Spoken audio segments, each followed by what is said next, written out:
Elon মাস্কের নতুন দলকে হাস্যকর বলে কটাক্ষ করলেন ট্রাম্প। বিশ্বখ্যাত প্রযুক্তি প্রতিভা ইলন মাস্ক যখন যুক্তরাষ্ট্রের রাজনীতিতে আমেরিকা পার্টি নামে একটি নতুন রাজনৈতিক দল গঠনের ঘোষণা দিয়েছেন, ঠিক তখন তাকে তীব্রভাবে আক্রমণ করলেন মার্কিন প্রেসিডেন্ট ডোনাল্ড ট্রাম্প। মাস্কের এই রাজনৈতিক উদ্যোগকে ট্রাম্প হাস্যকর, বিভ্রান্তিক ও উদ্যত আচরণ বলে মন্তব্য করেছেন।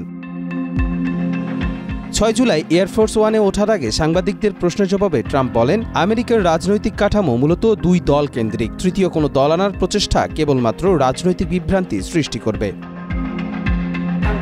বিষয়টি নিয়ে ট্রাম্প তার সামাজিক যোগাযোগ মাধ্যম ট্রুথ সোশ্যালে আরও লেখেন, ইলন মাস্ক এখন রেললাইন থেকে ছিটকে পড়া এক নিয়ন্ত্রণহীন ট্রেন দুর্ঘটনার মতো। তিনি নিজের ভারসাম্য হারিয়ে ফেলেছেন।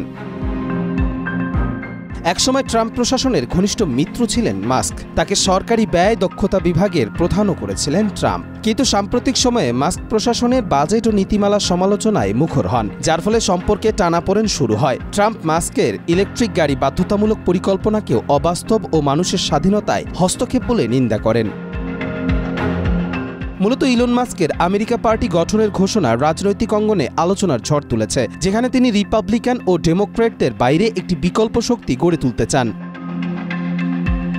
কবির চৌধুরীর জয়, মাই টিভি।